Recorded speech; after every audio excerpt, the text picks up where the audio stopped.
ఈ video last దాకా చూడండి. సబ్స్క్రైబ్ టమాటాలు బత్తల కూర ఎలా వండాలో వీడియో చూపెడతా. ఇగో బత్తల కూర తీగవారిన బత్తలు తెంపు కచ్చుకున్నాం. దీన్ని శుభ్రంగా అడగాలి. ఓ టమాటాలు, ఉల్లిగడ్డలు, ఎల్లిగడ్డ, కొత్తిమీర, పుదీనా, మెంతి, కల్జామాకు, పచ్చిమిరపకాయలు.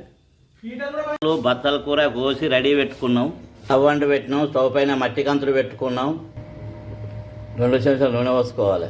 చెంచాడు పోపిత్తులు, 1/2 చెంచా జీలకర్ర, ఉల్లిగడ్డలు, పచ్చిమిర్చి, కల్జామాకు దూరగా గొలియాలి. 1/2 చెంచాడు పసుపు, 1/2 చెంచాడు ఇంగు, 1 చెంచాడు అల్లం వెల్లిపాయ పచ్చివాసన పోయేదాకా గోలించుకోవాలి. బత్తలాకు,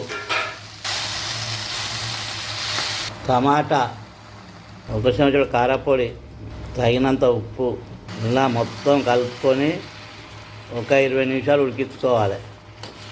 కూర రెడీ అయింది. ఇలా కలుపుకోవాలి. స్టవ్ ఆఫ్ చేసి దించి ఇది మెత్తగా రుద్దాలి. ఇలా మెత్తగా పప్పు దువ్వతోటి రుద్దాలి.